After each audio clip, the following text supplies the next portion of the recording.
खासतौर पर विदेश में जाकर करेंगे, भाजपा उतना ही ज्यादा मजबूत होगी। नमस्कार, मैं हूं निखिल सिंह और स्वागत है आपका एक और खास कार्यक्रम खबर हटकर में। और इस खबर हटकर कार्यक्रम में सबसे पहले हम आपको दिखाते हैं क्या है इसकी सुर्खियां।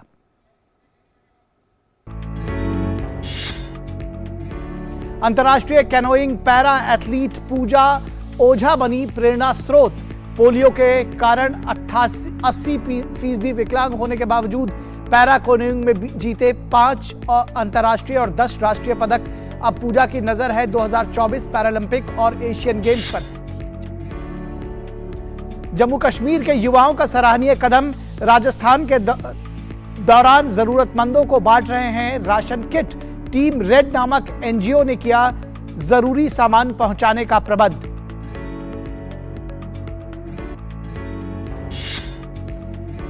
तमिलनाडु के रामेश्वरम में पानगुनी पोंगल उत्सव के मौके पर हुआ बैलगाड़ी दौड़ का आयोजन। प्रतियोगिता में भाग लेने के लिए दूर दूर से अपनी बैलगाड़ी के साथ पहुंचे किसान।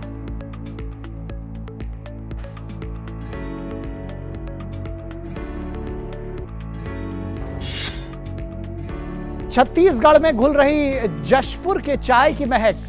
सारूडीह में की जा रही है 20 एकड़ में चाय की खेती। आज चाय की खेती ने महिलाओं को भी बनाया सशक्त।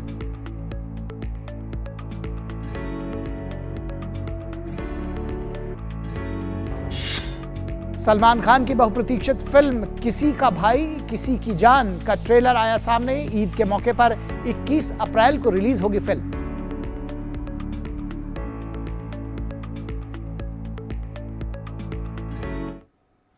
जहां चाह वहां राह, इस कहावत को सच साबित करती इस खबर को सबसे पहले देखते हैं।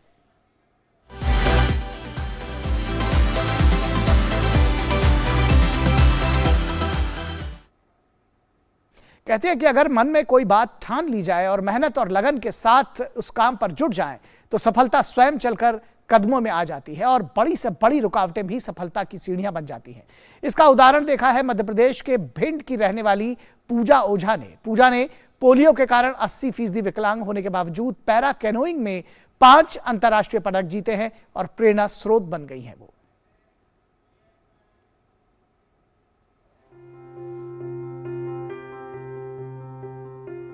ये है अंतर्राष्ट्रीय कैनोइंग पैरा एथलीट पूजा ओझा।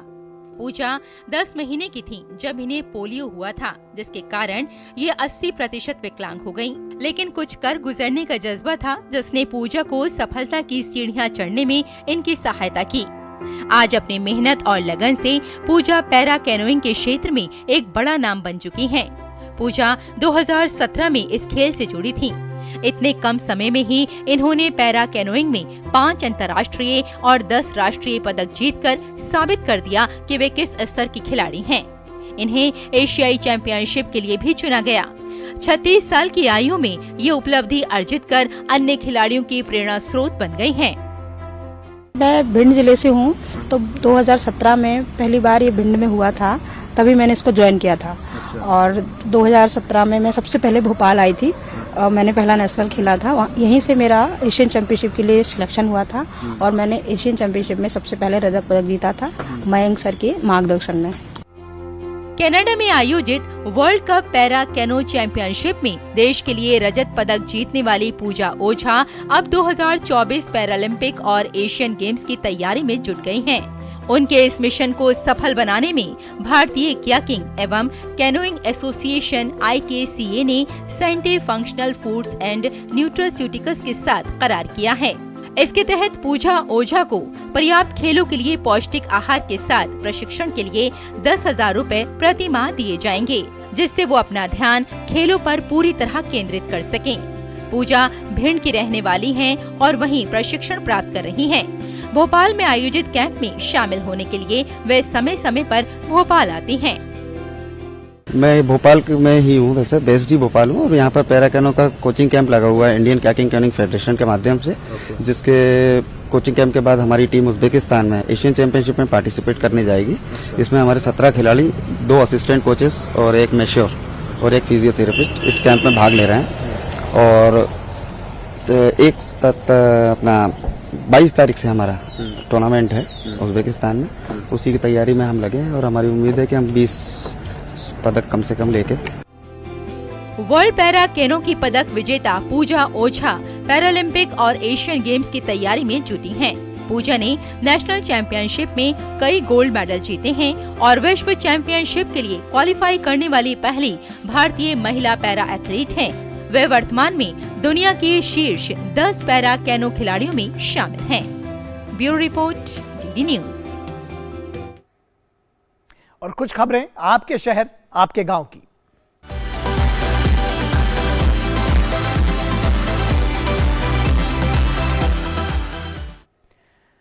जम्मू कश्मीर में युवाओं की एक टीम रमजान के इस पाक महीने में एक बहुत नेक काम कर रही है। टीम रेड युवाओं की एक टीम है जो घाटी में जरूरतमंद लोगों के लिए जरूरी साजो सामान पहुंचाने का प्रबंध कर रही है। एनजीओ के सदस्य विभिन्न जिलों में गरीब लोगों का विवरण इकट्ठा करते हैं और शाम को उन्हें राशन के पैकेट देते हैं। रमजान का पवित्र महीना चल रहा है और इसमें इफ्तार और सहरी जरूरी है। गरीब लोगों के पास इफ्तार और सहरी के दौरान खाने की कोई कमी न हो, इसलिए टीम रेड नामक एक एनजीओ ने जरूरी सामान पहुंचाने का प्रबंध किया है। टीम रेड युवाओं की एक टीम है जो कश्मीर घाटी में जरूरतमंद लोगों को राशन के पैकेट देती है। एनजीओ के सदस्य विभिन्न जिलों में गरीब लोगों का विवरण एकत्र करते हैं और शाम को उन्हें राशन के पैकेट परोसते हैं। ये स्पेसिफिकली हम रमज़ान में करते हैं। जो हमारी टीम्स आइडेंटिफाई करती हैं वो हाउस होल्ड्स जो डाउन ट्रॉडन इतने हैं कि वो एक बेसिक राशन भी अफोर्ड ना कर सकें। तो रमज़ान में के पाक महीने में हम राशन किट्स पैक करते हैं और जो हम ऑलरेडी आइडेंटिफाइड फैमिलीज होती हैं उनको हम ये जाके डिस्ट्रीब्यूट करते हैं। पैकेट में चावल, तेल, दालें और मसाले होते हैं। वे लोगों से कोई पैसा नहीं लेते और अगर कोई उन्हें ऐसा करने के लिए मजबूर करता है तो वो उनसे राशन का सामान ले लेते हैं। वे बड़ी संख्या में कुपवाड़ा के दूर दराज इलाकों और अन्य जिलों में जहां लोगों को रमजान के दौरान अपनी जरूरतों को पूरा करने के लिए इन पैकेटों की आवश्यकता होती है, भोजन के पैकेट वितरित करते हैं। हमारे इस रमज़ान के महीने में हर साल की तरह हम डोनेशन ड्राइव करते हैं। हमारे डोनेशन ड्राइव में क्या होता है कि हमारे डोनेशन किट्स होते हैं जिसमें राशन वगैरह सामान रहता है और ये राशन जो है हम कैसे कलेक्ट करते हैं, हम कोई आउटसोर्सिंग नहीं लेते हैं क्योंकि टीम रेड जो है वर्क करती है ऑन द प्रिंसिपल ऑफ, मतलब एक छोटा सा फ्रेंड्स सर्कल है जिसमें हमारे कुछ मेम्बरान साहिबान हैं जो छोटा छोटा सा डोनेशन करके हम खुद ही एक किट के लिए जो नेसेसरी आइटम्स हैं वो प्रोवाइड करते हैं। सेकेंडली, अगर कोई डोनेट करना चाहता है तो हम उसे कोई पैसा नहीं लेते हैं।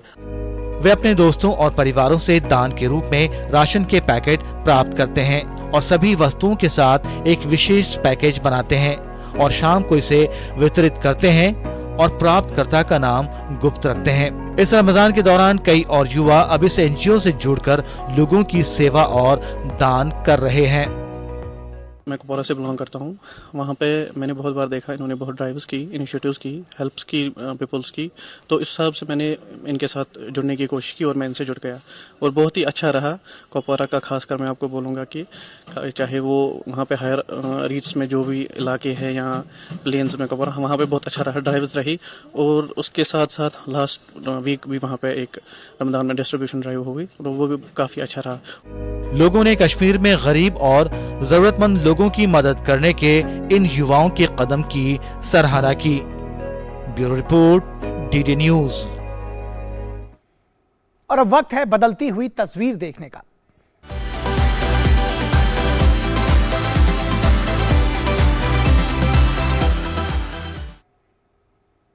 असम और दार्जिलिंग की चाय तो पूरी दुनिया भर में जानी जाती है। अब छत्तीसगढ़ के चाय में भी दुनिया का अपना ध्यान खींच रही है। धान की खेती के लिए मशहूर छत्तीसगढ़ की चर्चा अब चाय की खेती को लेकर होने लगी है। दरअसल राज्य के जशपुर में चाय की खेती की जा रही है और इस खेती ने महिलाओं को भी सशक्त बनाने का काम किया है। इस कार्य से जुड़कर महिलाओं को अच्छा लाभ मिल रहा है। इससे महिलाओं की रोज की आमदनी बहुत अच्छी होती है।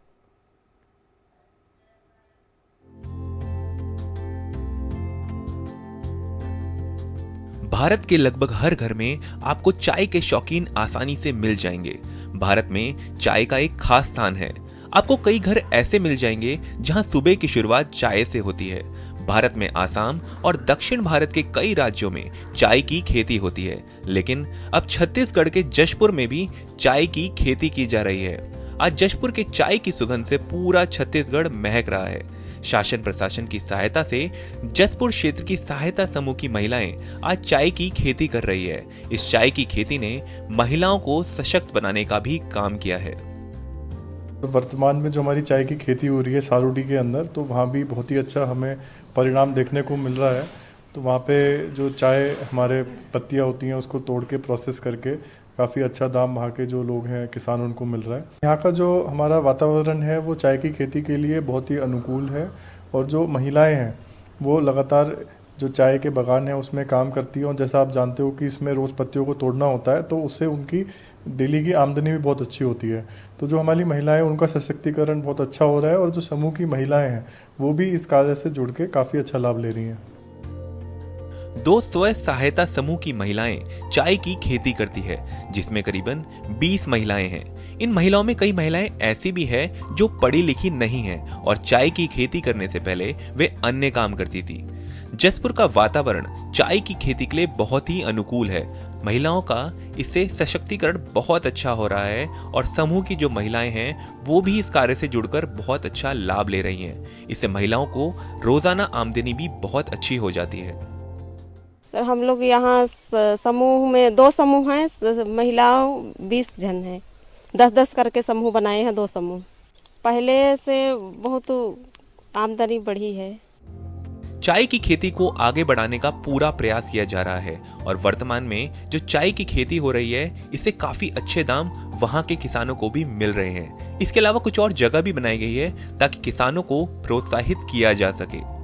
पहले यहाँ का जमीन में गुंजली बोन रहे थे, गुंजा बोन रहे थे, कुर्थी बोन रहे थे और अभी 2011 से पौधा लगा हुआ है। उस समय से यहाँ चाय का उत्पादन हो रहा है और बहुत दूर दूर तक भेजा जा रहा है। यहाँ 7-8 लाख का एक वर्ष में उत्पादन की दृष्टि से कमाई की जा रही है। चाय की खेती से यहाँ की महिलाएं बहुत आगे बढ़ चुकी हैं और चाय की खेती ने लोगों को इतना आगे कर दिया है कि जो लोग पहले कुछ भी नहीं जानते थे, लेकिन इस खेती से इन्हें बहुत कुछ समझ आ गया है।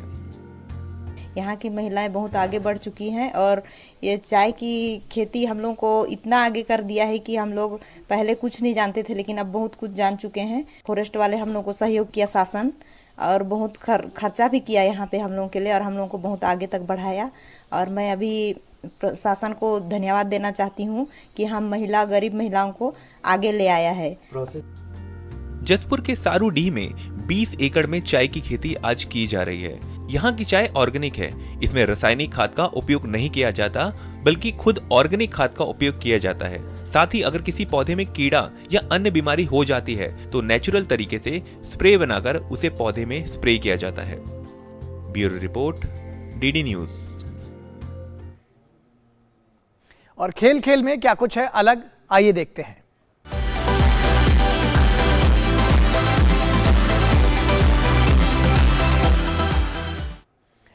तमिलनाडु के रामेश्वरम में एक बैलगाड़ी दौड़ आयोजित की गई है। इसका आयोजन पानगुनी पोंगल उत्सव के मौके पर हुआ। इसमें हिस्सा लेने के लिए दूर दूर से किसान अपनी बैलगाड़ियों के साथ पहुंचे। रामनाथपुरम में इस डबल बैलगाड़ी दौड़ ने बहुत लोगों को रोमांचित किया।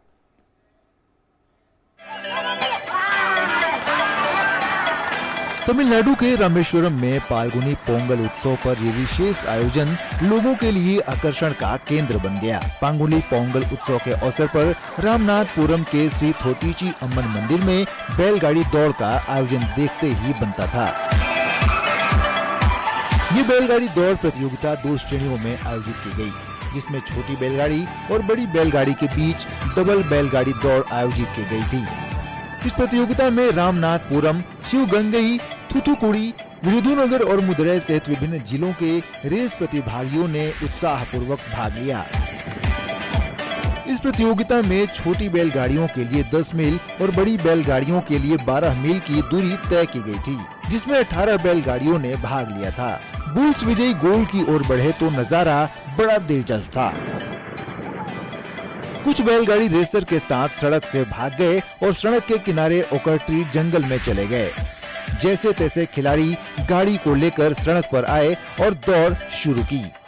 कहीं तो रेसिंग बैल वापस मैदान में भाग गए। कई खिलाड़ियों ने धैर्य रखते हुए गाड़ी को वापस सड़क पर दौड़ाने में कामयाब रहे।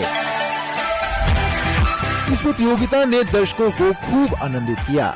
लक्ष्य हासिल करने वाले शीर्ष 3 कार्ट रेसर्स को नगद और स्मृति चिन्ह प्रदान किए गए। Bureau report, DD news. तो खबर हट करके इस अंक में बस इतना ही। हमारी पूरी टीम को दीजिए इजाजत। नमस्कार।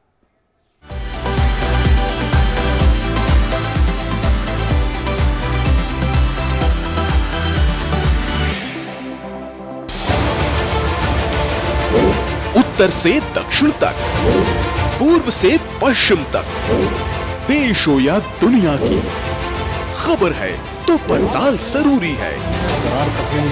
देखिए हमारे साथ मेरे पीछे भारत की सबसे एजेंडा भारत का है और किस तरह से एक नई शुरुआत इस वक्त लोगों को अगर स्वरोजगार से अपने को इसमें सोमवार से शुक्रवार दोपहर 3 बजे सिर्फ डीडी न्यूज पर। दिन भर की सुर्खियों से अलग खबरों की दुनिया और भी है। खबरें जो आपको दे नया नजरिया, खबरें जिसमें दिखे समाज की परछाई, ऐसी खबरें जो कहती हैं न्यू इंडिया की कहानी, खबरें जो है अनछुई, कुछ खट्टी कुछ मीठी, हम लाते हैं आपके लिए ढूंढकर। खबर हटकर सोमवार से शुक्रवार सिर्फ डीडी न्यूज पर।